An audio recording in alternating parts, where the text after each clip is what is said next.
Vai. Con un'altra inquadratura siamo sempre all'esterno del nuraghe Burghidu.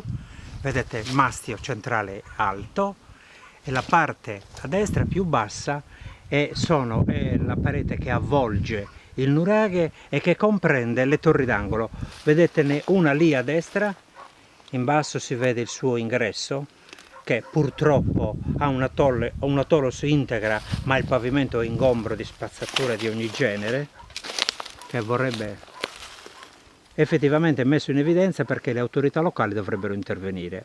Osservate come le pietre della tolos di quel nuraghe affiancato si inserisce nella parete perpendicolare invece che forma il trilobato. Vedete che sono inserite l'una che comprende l'altra, cercando di legare le due soluzioni.